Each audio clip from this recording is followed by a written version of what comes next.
Welcome in episode number 95 of the Stoner Sports Radio Podcast, barreling towards triple digit, folks. We will recap the Super Bowl. If you haven't heard anybody else's opinion about it yet, wait till you hear ours. We've got the Luka Anthony Davis trade talk. Of course, got to touch on that as the big news continues to roll through the association. And NBA All-Star Weekend is over. It's done with, and it's through. What did we think? How did it do? And where does it stack up as one of the worst stinkers that we could have possibly seen, or the best of all time? Who knows? We will find out soon. Thunder update. Zach's got it for you as they roll along at Oklahoma City to one of the best records in the NBA. Once again, joining me is friend and co-host Zach Huffman from the Huffman Cave. Zach, how we doing on this happy Saturday? Hey, we're vibing. Super Bowl, kind of a disappointment. When really looking into it, Thunder doing great, so can't complain too much. I hate the Eagles though. Yeah, as a Cowboys fan, I expect that to be your response. So let's just hop right into it, right? Let's just get this out of the way, because I know that's the last thing you want to talk about is just how good the Philadelphia Eagles looked in their Super Bowl victory. 40-22, the final score here, Zach. A lot of people think the final score here was 40-6, though, because they just kind of got let up on the gas, and Patrick Mahomes kind of had some things going there and some garbage time touchdowns and stuff to make his stat line look more serviceable than it was all night. But this was a very dominant performance, extremely dominant, from the opening half until the end of this game. I mean, this was just from bumper to bumper, just nothing but Philadelphia Eagles. And it made for kind of a snooze fest of a game to watch, Zach. What was your opinion on the Super Bowl? Yeah, it kind of got out of hand really early. Like you said, the final score is not really representative of what the game felt like. Like you said, it's more like 40-6 is what it felt like. But, I think the biggest takeaway is obviously the Eagles' defense, right? And how well they were able to get to Patrick Mahomes, and then how well the secondary was able to disrupt the passing lanes and, get things like pick sixes. Shout out to Cooper DeJean, who is not a safety. He is not a safety. And yeah, I think you gotta give credit to the defense. Jalen Hurts did what he needed to do. I really expected Saquon Barkley to have a bigger impact, but I guess that was kind of their decoy for the game. Just keeping Saquon on the field, always the threat. And Jalen Hurts was able to win himself a Super Bowl MVP. That's an Oklahoma quarterback. So we're feeling good about that. First Oklahoma quarterback to win a Super Bowl MVP. So how about that?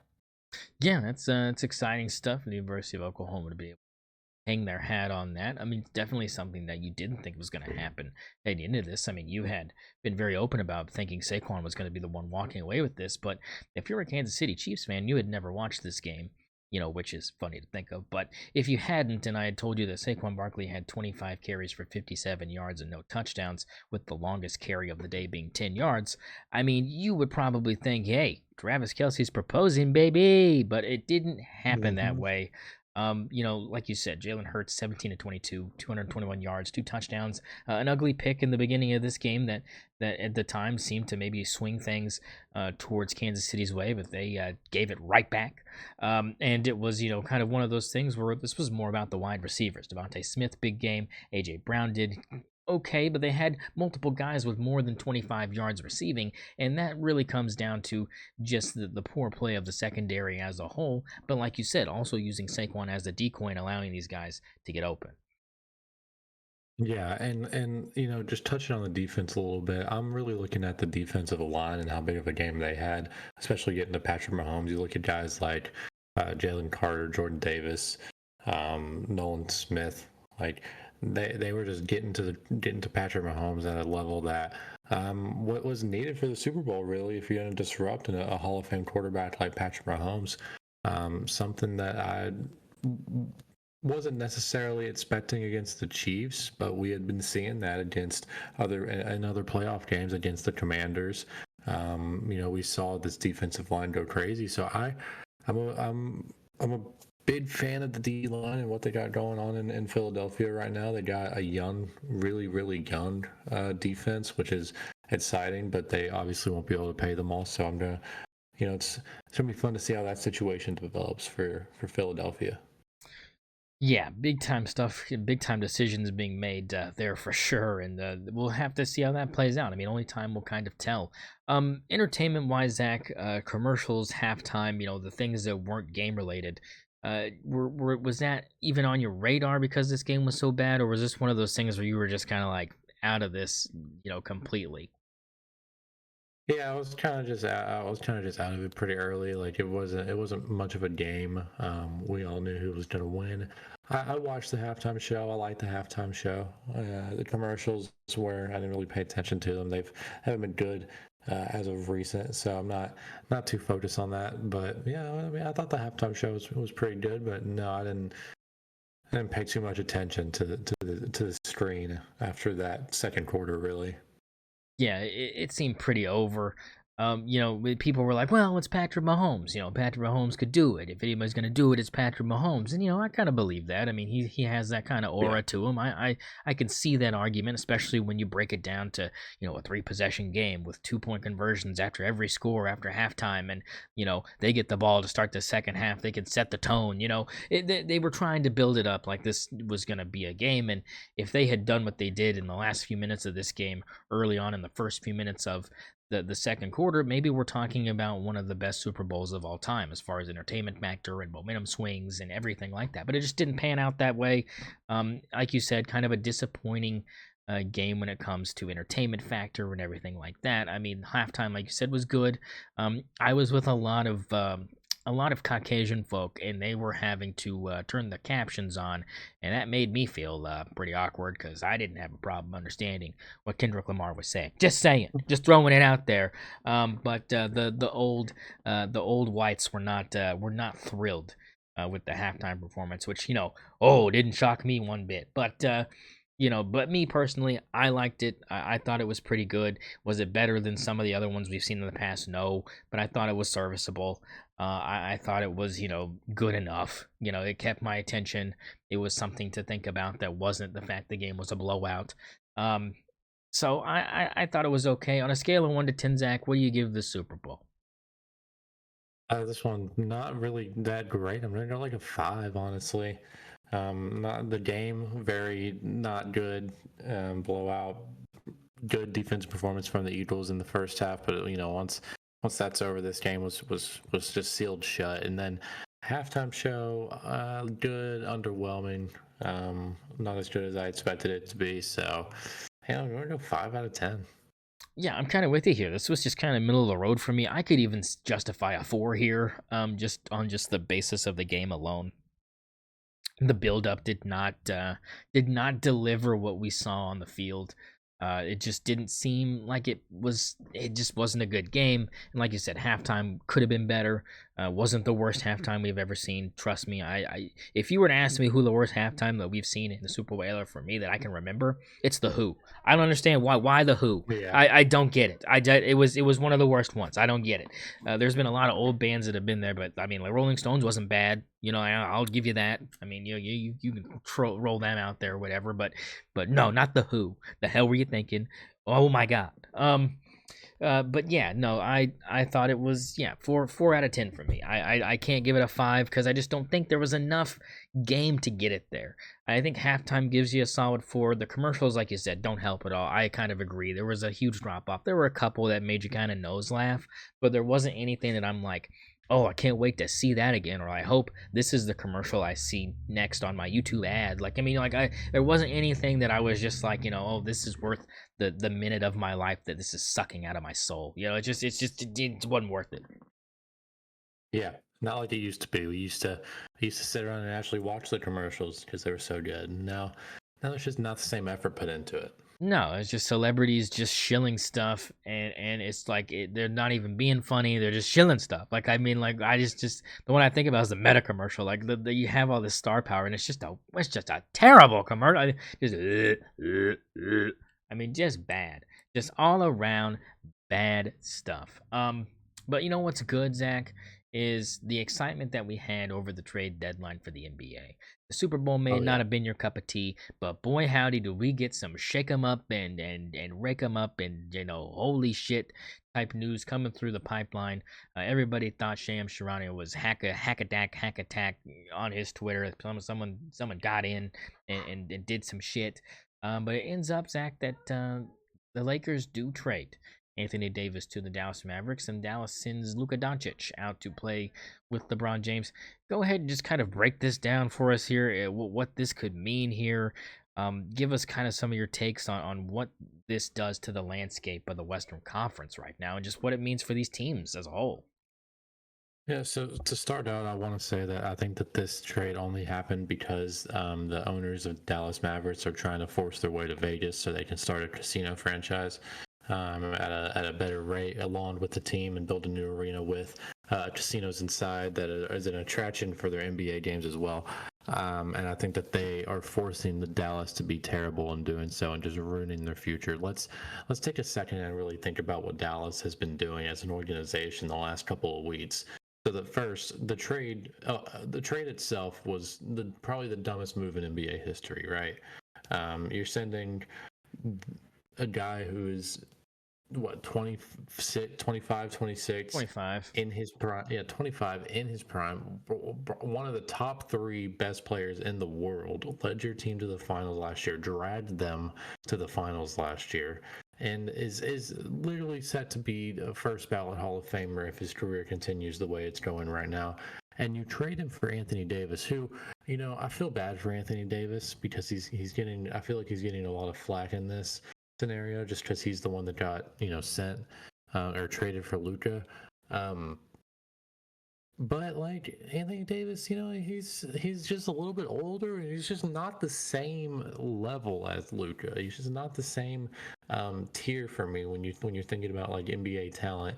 Luka was already a top 3 player in the world at 25. Anthony Davis is one of the best big men, top 15 player in the world for sure. But it's just not the same scenario. So yeah, I think that that Nico Harrison, GM for Dallas. Is it has to be fired. If I'm Dallas, I'm firing him, but I don't think that they intend to because I think that they're trying to lose games. What's crazy to me is how they're responding to their fans who are justifiably upset. If SGA got traded in the middle of the night, we'd be pretty upset, especially when you're considering that it was for Anthony Davis and like 1 pick.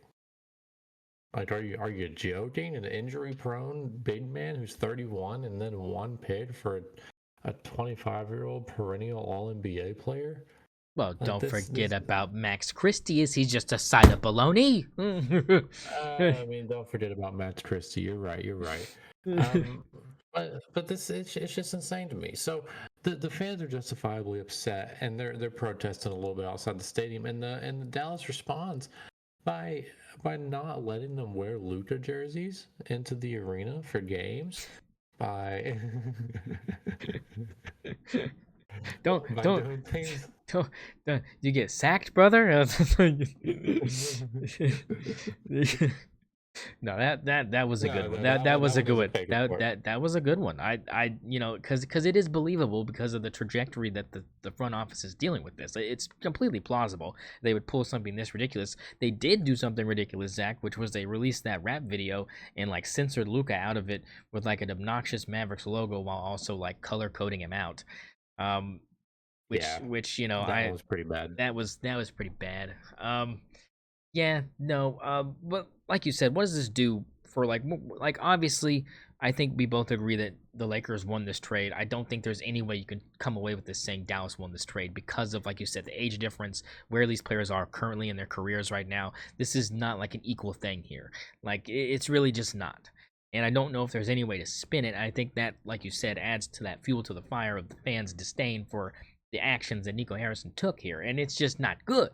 And but considering that, where does this put the Lakers as far as playoff contention and where does their path lead? And then for Dallas, how do you think this helps them? Because I do think that having Anthony Davis on your team, if he's healthy, which obviously now he's not, but he was, and when he was healthy for them, it looked pretty good for those first 3.5 quarters or whatever. And I mean, talk about losing a trade. I mean, whoa. But I mean, that's reality. With Wemby now sitting out the rest of the season with his thrombosis, which is a serious thing, 6-month layoff time.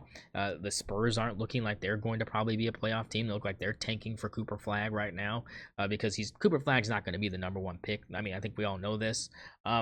It's going to be the guy from Auburn or that other guy. I think he's solidly a top 5 pick, though, so they have a chance to grab him, and I think it's a high possibility they do. But granted, I think that's where we're at as far as the West and kind of where some of these teams are at and some developments since the trade. So where does this put each of these teams? Yeah, so when I'm looking at the Lakers, I'm thinking that obviously they get a little bit more scoring offensive power with Luka.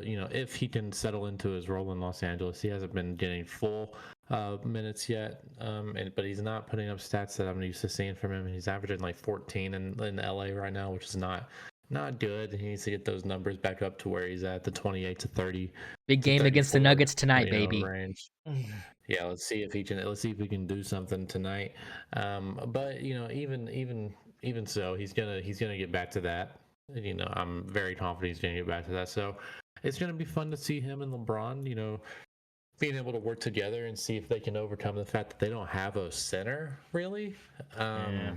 Tell him why. So what? Tell us why they don't. Well, that's because they weren't able to make any moves. So they did make one move, and it was to get Mark Williams from Charlotte, right? So they send Dalton Connect, they send something and someone else and some picks for Mark Williams and then some picks, etc. But they failed a physical. I mean, he just fails a physical. So the trade was rescinded. Players go back to their respective teams, which sucks.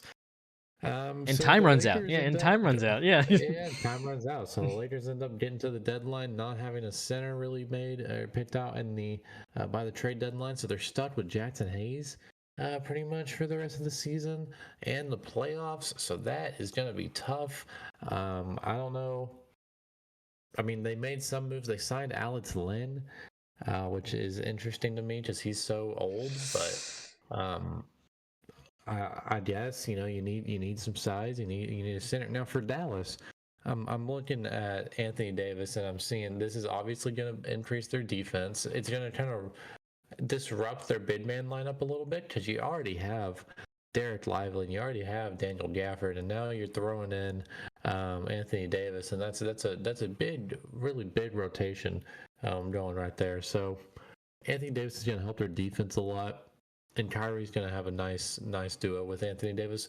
Losing Luka loses a lot of offense, but Luka was a liability on defense, and Anthony Davis is not a liability on defense. This is the opposite. He's a strength on defense, and he's pretty good on offense too. He's going to get you 25 points per game. So, honestly, I think that Dallas has a better chance of winning a ring this year after the trade than they do if they had Luka this year. But that does not justify the trade. Even if they win a ring this year, that does not justify the trade because you're talking about a guy that might win 5 rings in his career when it's all said and done. And you're trading that for, success in the short term. And Dallas's GM, Nico Harrison, even said that he views the long term as like 3 years, which just isn't the case that a GM should be considering. You're looking at the best GMs in the league, people like Sam Presti, scouting middle schoolers for the 2032 draft. Like that's the kind of longevity that GMs are supposed to be thinking about when they're trying to set up their team for success. So I think that the move for now, for the short term, could be better for Dallas, but it's just not going to justify any of this in the long term. And the second that LA is able to get a center, whether they have LeBron or not next season, or if the season after that, whenever LeBron retires, I think as long as Luka has a center in Los Angeles, he's going to be able to attract some talent just off his name alone, and him being in Los Angeles. that the Lakers are going to be a problem again for a long time. Because I Yeah. don't think they're letting Luka go. No, I think they found LeBron's replacement for the face of this franchise, and I think that was Yep. kind of the big thing. There was even though the Lakers, like you said, are probably not winning this trade right now, future wise, they've won this trade by a mile. And in the short term, like you said, I mean, Dallas could win a ring this year, but it doesn't justify it because of what you said. This is, I mean, if you're only viewing it in a 3-year window, then I guess it justifies it. But like, what's your plan for the next 3-year window is the question. Because I mean, now it's about Kyrie and Anthony Davis. It's not about anybody else on that team. And those are, like you said, those are two guys that can do it. You add PJ Washington in there, you add Klay Thompson in there as another guy that can step up occasionally, and he's streaky. So I mean, there's some potential here for sure. But I think you're right on all accounts here. I think this is a very lopsided trade. It was shocking. People are still reeling, and I don't blame them. And it's just amazing to see the Lakers continuing to win this way after all the success that they have had, traditionally. I mean, this is just another one of those things where it's like, oh, of course. Yeah. We'll say that, in the current game, the Lakers are leading the Nuggets 25-18. Luka is leading the Lakers in scoring right now. In 8 minutes played, he's got 7 points, 4 rebounds, and 3 assists. Damn.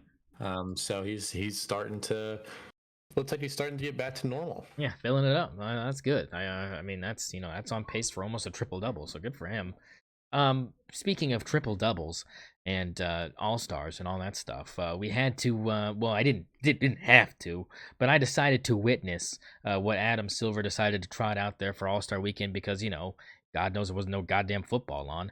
So and the hockey wasn't really jiving with me at the time either. So I was like, yeah, this will do, and I tuned in. Did you tune into any of this? Yeah, I tuned into a little bit. Didn't tune into anything except the actual games themselves. Really? I was not really interested in the 3-point or the dunk contest that much. But I did tune into the actual games. Yeah. See, I was the opposite. I sat there for the skills competition debacle. I sat there for the non Caitlin Clark included 3-point contest that we thought they were going to try to do, and I sat through the embarrassment of 7 straight missed dunks of the dunk contest. So that was fun. I watched, like you said, I watched until the Rising Stars lost because they were the only team that was trying. So I was watching until they got cooked by the OGs, and so I was kind of the opposite. But did you watch any of like the highlights of any of the other stuff, or did you see clips or anything of anything like that? Yeah, I saw Matt McClung jump over the car. Like I saw, I didn't even actually see who won the 3-point contest. Who did? Well, I'll tell you, Tyler Hero, baby. Okay, He so that's fine. Buddy Hield just had a really bad last rack. He had the highest amount of points total in one round than of anybody in the whole entire contest, but couldn't get it together in the last round against Tyler Hero. Had a chance to hit. He had to hit the whole entire last rack to tie to force to win by 1. He had to hit every single ball in the rack and missed his last 2. Missed the money ball and missed the one that tied it. So it was rough. It was rough for Buddy. I think he should have won. He shot well enough to win, but Tyler Hero got the win and kind of solidified himself as deserving of that All-Star spot. If you want to really add that to his his belt. Yeah, dunk contest. The Jackson guy was real bad. Bazelis was real bad. Stephon Castle was okay. And Matt McClung did his thing and was the only one that actually had like any props or any creativity to the dunks at all. Everybody else was just trying to like do great dunks. Like no one jumped over nobody. Like there was not really any shticks or anything going on. But like Matt McClung's like, this is my moment, and was like the most creative because like my man's a G League player and has like extra time on his hands. Like I mean, like and the funny thing is I think everybody except for Matt McClung had the same dunk coach too. And so he was out there doing all the lobs. Like it was the same dude. And they're like, oh, that's their dunk coach. And it was like all 3 of them had the same dunk coach. So it was weird. It was real weird. It was just kind of lame. It was just like nobody else tried other than Max, so it was just like an obvious like, here you go, 3 in a row, brother. It just was no contest, and to have people like Giannis and everybody be like, well, I want to keep him from having 4 because no one's had 4 in a row. Like I might come out, John Morant's like, I might do it too. I'm like, shut the fuck up, you're not doing it. Like I'm not gonna believe Yeah, it till I see it. Like shut the fuck up. You're just trying to get likes on Twitter. Like shut the fuck up. Like no one's yeah, no one hundred no one percent. but no one believes you. Um, Skills competition. CP3 and Wimby tried to cheat. That was great. And it didn't work out. They got DQ'd. That was great. I loved it. Every minute of that, loved it. But it was just funny because So like Chris Paul, it's just yeah, such a yeah, Chris it's Paul it's thing. such it's on brand for Chris Paul for sure. He's like, I found a loophole. And it was like, did you check to see if the loophole worked? No, but I found one. And he bit him in the ass. Couldn't happen to a nicer guy. No, really, he is pretty nice. He is one of the cheekiest players on the floor though, so that doesn't really surprise me at all either. But I don't really watch the skills competition. I'll be honest. I just saw that Cleveland won it, and it was mainly because Draymond, I guess, couldn't get the last chest pass for Golden State's team to like go after like 7 tries in a row, and just time ran out.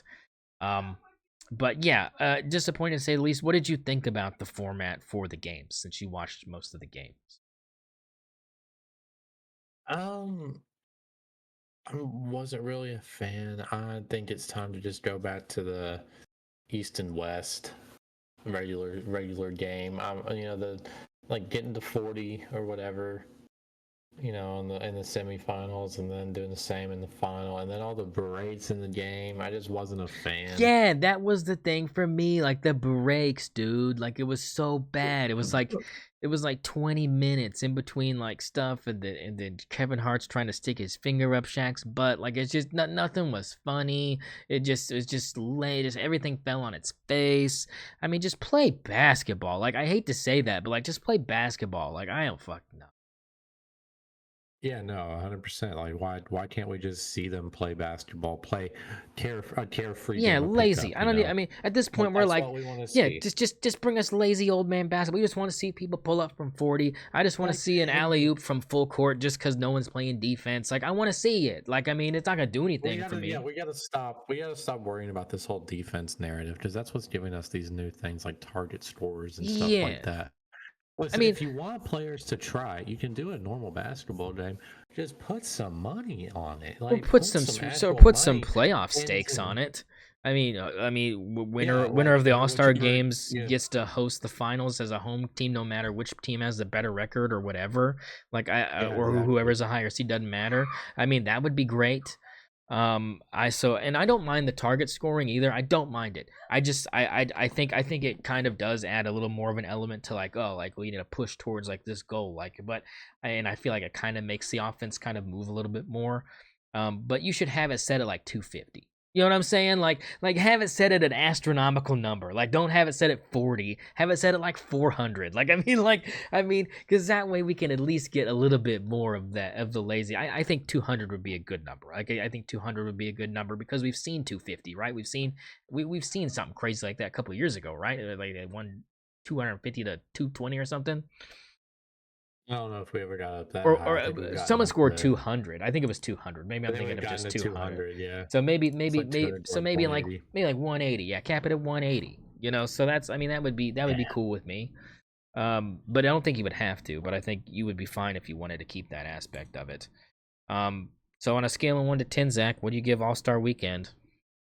I gotta go probably a 1 out of 10. It was absolutely terrible. Woo, it's bad. Yep, I'm giving it a 1 too. It's the worst it could have been, and I really did have some high hopes for some of the stuff. Like I really did. Like I really thought it was kind of interesting. I thought it was an interesting approach to like the team selection part and stuff. Um, I just, I think like you said, I think the breaks ruined it.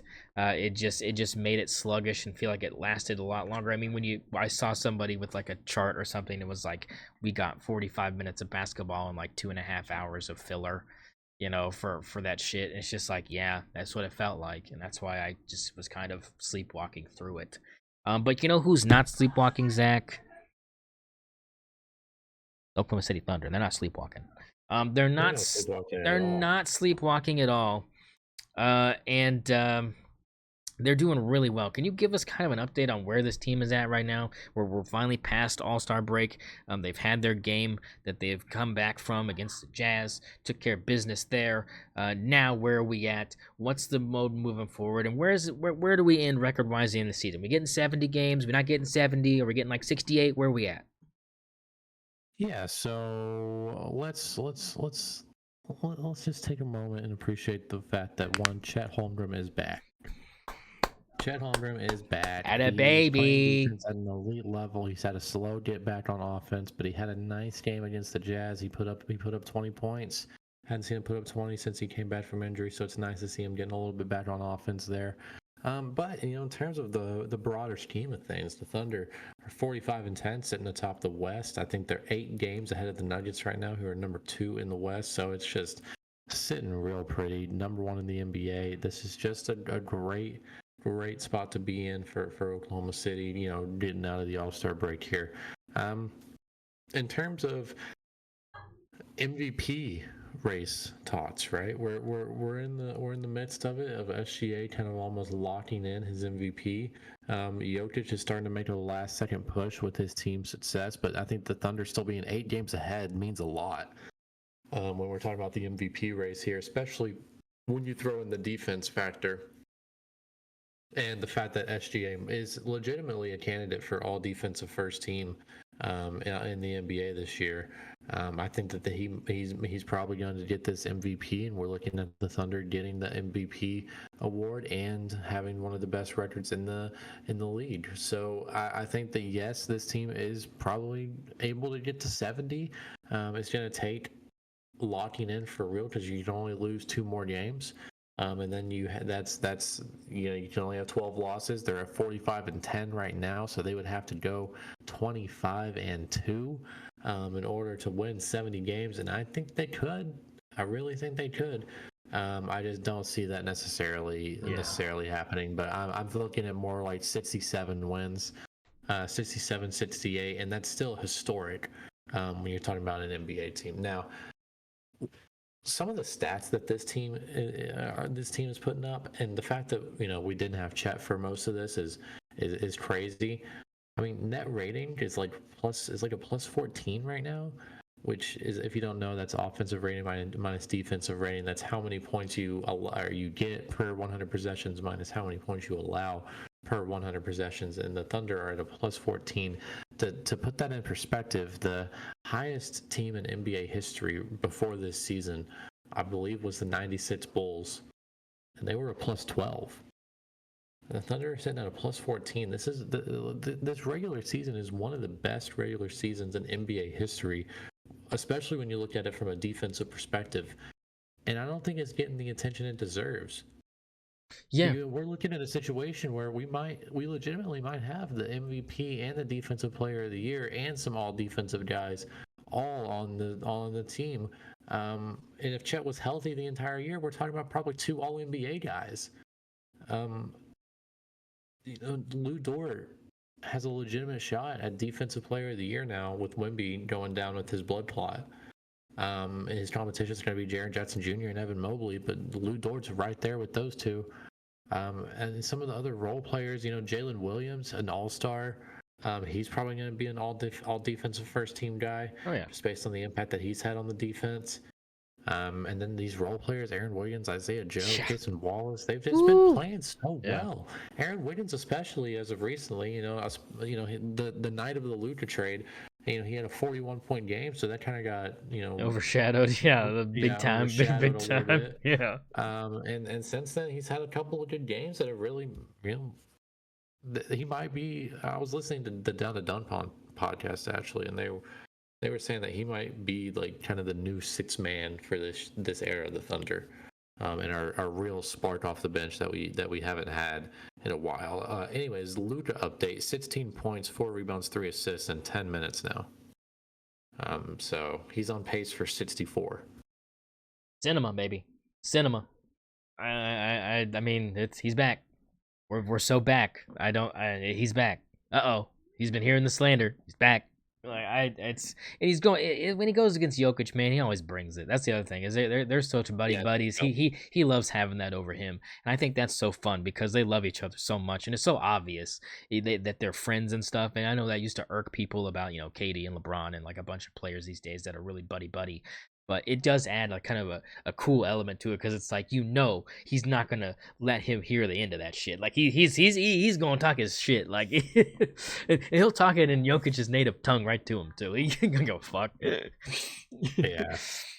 Oh man! In fact, speaking of that, I've been watching the Netflix documentary about the Olympics and hearing the Serbian locker room just go crazy and in Serbian, like in that language, at Kevin Durant and not being able to guard him is so funny. Oh yeah. Oh, it was It's so hilarious. funny. It was hilarious. They're just like he will not miss. They're so mad. They're just like, you have to guard Kevin Durant no matter what. Why are you pulling off him to guard Bam Adebayo? I It's want like, man, did Bam did getting slandered here. did you see the RDC World skit over it? I did not. They were like they got a guy on there named Bam. You sure he's American? Where's he originally from? Like Nigeria. He goes, they cheating. They're cheating. They kind of are. It's Like like, Joel Embiid on the team. yeah, like you think Joel Embiid? Embiid- That's an American. Like, Joel Embiid has played for the French team before. yeah, he has. He has played for the French team, and seeing the French team even be mad that was fun too. Seeing them be mad. Well, they were mad because we took Joel Embiid from them. Yeah, they were real mad about that. Well, you know what? Fuck it. We do what we want. Yeah. What you gonna do? What you gonna do? Yeah. I mean, your little brother, everybody else. Yeah. But no, Fuck y'all. yeah, I think, but I think you're right. When we kind of swing back around here, like I think the Thunder are really in a good spot here. I think you're right about Anthony about Andrew Wiggins about about Wiggins.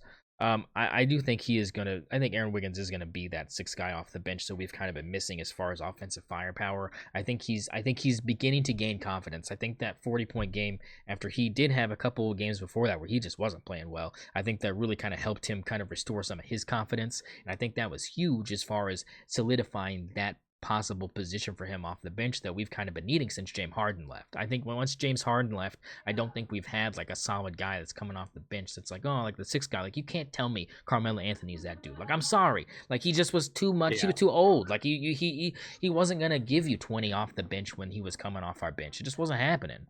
And that's just the reality. We haven't had that guy that's been able to do that for us on a consistent basis, and he could potentially be that guy because I think he is that offensively gifted.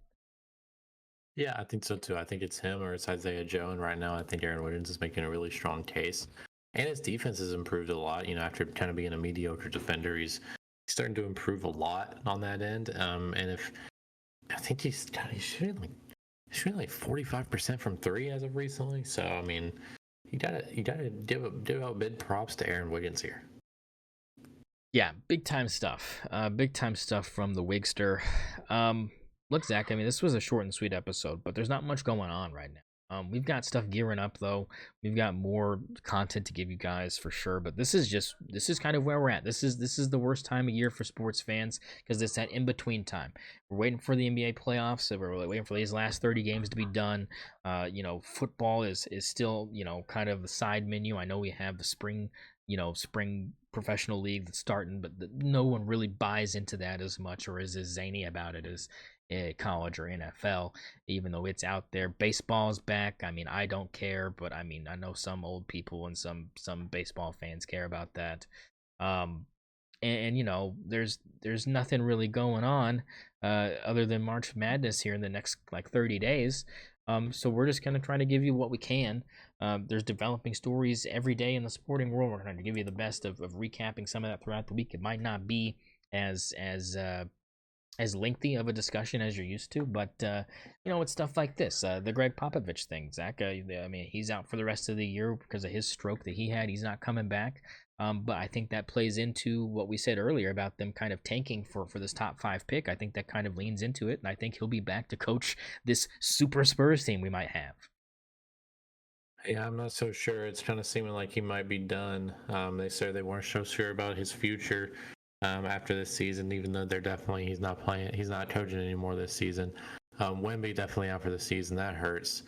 That's just tough, considering he was probably going to win the Defensive Player of the Year award. That's tough for his career, but hey, he's going to be fine. He's going to be just fine. I do kind of worry about this injury though, because it's the same injury that took out Chris Bosh. Yeah. So it's a scary one, and I just hope that we're able to see Wemby play a very, very long career. Yeah. Well, Zach, anything you want to add before we get out of here? No, I mean, besides the fact that OU is terrible at basketball and everything else that's not softball and gymnastics. So, yeah, Baseball's looking all right. Yeah, I don't believe in them either. Fair enough. Well, for all of us here, episode 95, baby, we got it to you, we got it out, we did it, and good night, Canada, as we bring you episode 96 next time.